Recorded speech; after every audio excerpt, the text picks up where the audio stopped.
Hi guys, this is Abhi from Gokcedb.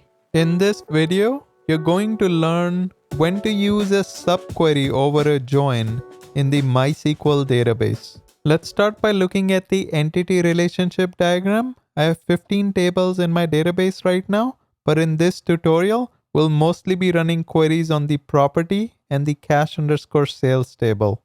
Say we wanted to select the property number from the property table and the cash_sales_price from the cash_sales table where the property cost basis is greater than the cash sales price. To do that, we're going to write an inner join with a where clause.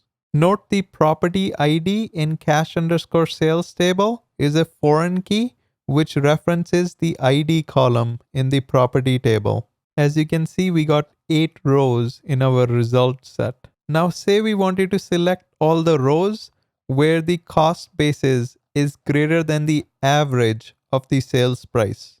To do that, we'll have to use a subquery.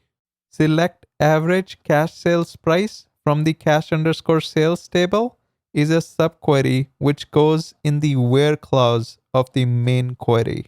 We got 25 rows returned in our result set. To include the cash sales price column, I'm going to write another subquery, but this time in the select statement.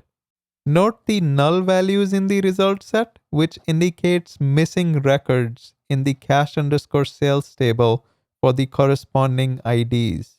To get rid of the null values, we can write an inner join in conjunction with the subquery in the where clause. As you can see, now we only have 11 rows in our results set without any nulls. There you have it. Make sure you like, subscribe, and turn on the notification bell. Until next time.